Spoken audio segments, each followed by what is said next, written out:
Odhalenie UFO. Už sa to stalo? Mnoho vyšetrovateľov UFO diskutuje o odhalení, ale koho chceme, aby toto odhalenie urobil a čo od nich chceme, aby prezradili. Sú ľudia, ktorí veria, že k odhaleniu skutočne došlo a v závislosti od vašich odpovedí na tieto dve otázky si to možno myslíte aj vy. Najbežnejšie známy nápad ľudí na odhalenie je, že prezident urobil špeciálne vyhlásenie, že zistili, že niektoré UFO lietajú, že v niektorých UFách lietajú mimozemšťania.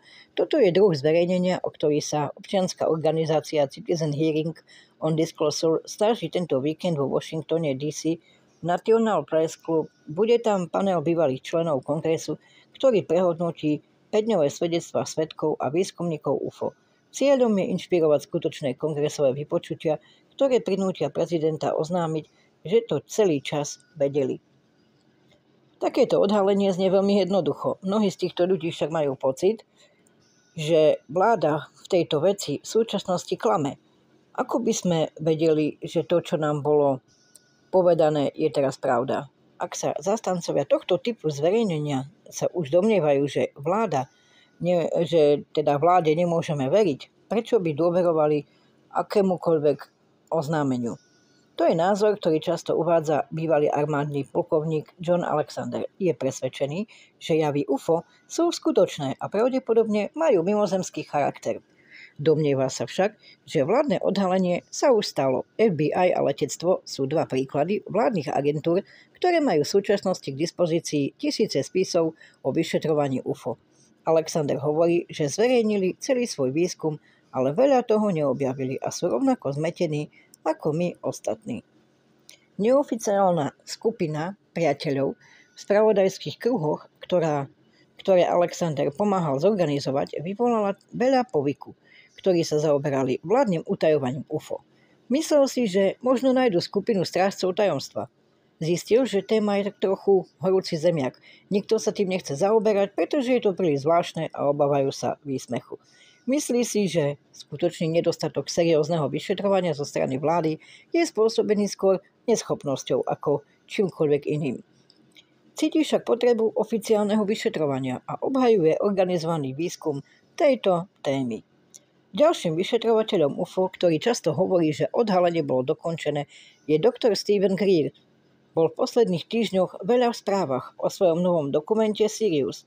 Bol prvým, kto v roku 2001 priviedol dôveryhodných svedkov do National Press Club vo Washingtone DC, aby oslovil médiá. Bola to vlastne pôsobivá skupina, ktorá zahrňala vojenských dôstojníkov na dôchodku, úradníka FAA a poverených ľudí v súkromnom sektore. Svedčili o svojich znalostiach alebo účasti na výskume alebo pozorovaní UFO. Pre mnohých boli poverenia týchto ľudí dostatočné na to, aby boli akýmsi odhalením. V skutočnosti ma táto udalosť podnietila nielen sedieť a venovať pozornosť, ale zapojiť sa do podávania správ a skúmania tejto témy.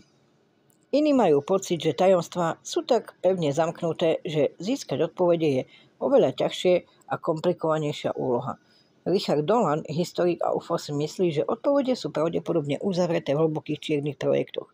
Dokonca ani prezident nemusí mať potrebu to vedieť, čo mu dáva hodnoverné popieranie a uvádza, že Biely dom nevie nič o UFO, pretože nie sú v obraze.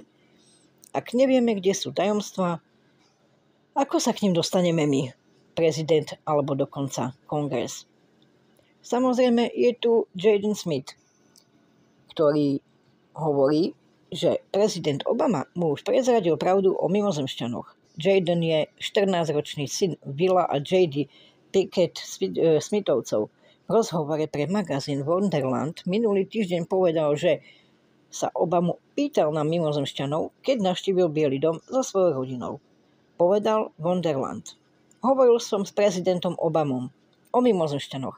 Povedal, že nemôže potvrdiť ani vyvrátiť existenciu mimozemšťanov, čo znamená, že sú skutoční.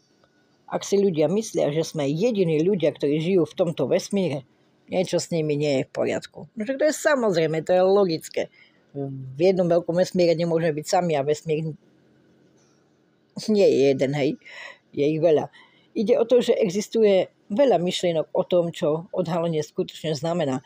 a či sa to už stalo, alebo či je to dokonca potrebné. Samozrejme, toto všetko by bolo sporné, keby sa mimozemšťania rozhodli zaparkovať vesmírnu loď nad Bielým domom a odhaliť sa. Predstavte si tento obrázok, že zaparkujú nad Bielým domom, hej, akože keď prišla obrovská vesmírna loď a zastavila by priamo tam, ako neviem, prvé, čo by asi urobili, bolo by vytiahnutie zbraní a začali by asi po nich strieľať, hej, lebo USA, hej, ako čo ma prvé napadá, hej, lebo no.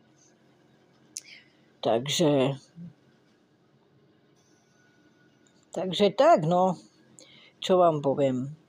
Vieme, že nie sme sami, fotíme ich, natáčame ich, vieme, že tu lietajú, takisto Robert, ktorý natáča a mnoho ďalších ľudí, ktorí natáčajú, ktorí sa tomu venujú, ktorí fotia, ktorí vedia, že sú a vedia to aj vlády.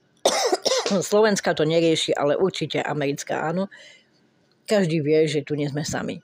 A tí, čo si myslia, že iba naša planéta je tá top, na ktorej je život, tak ako zobudíme sa, hej, prefackáme sa poriadne, lebo vo vesmíre nemôžeme byť sami. Ja tomu neverím, ani ty tomu neveríš. Proste je to blbosť, hej. Proste možno v našej sústave, možno v našej mliečnej dráhe sme sami. Toto je možné. Ale že by sme boli sami v celom vesmíre, to je blbosť. Logicky rozmýšľaj, hej. Proste to ti nedáva ti to ani význam, že by sme tu mohli byť sami, hej, proste. Bože, keď bola taká loď Enterprise, nasadneme a ideme, chápeš. Kedy konečne Musk postaví takú loď, aby sme mohli ísť, aby proste mohli ľudia výjsť do toho vesmíru a vidieť aj niečo iné, ako je táto Zem. Ako naša Zem je krásna, hej, nehovorím, že nie, ale kto by netúžil ísť do vesmíru? Hej, ako a žiť na takých loďach a preskúmavať a proste prečo nie, hej? To je len tak na koniec témy. Hej. Dobre, takže UFO najlepšie informácie o zdraví. Zdravím vás ja. Čaute.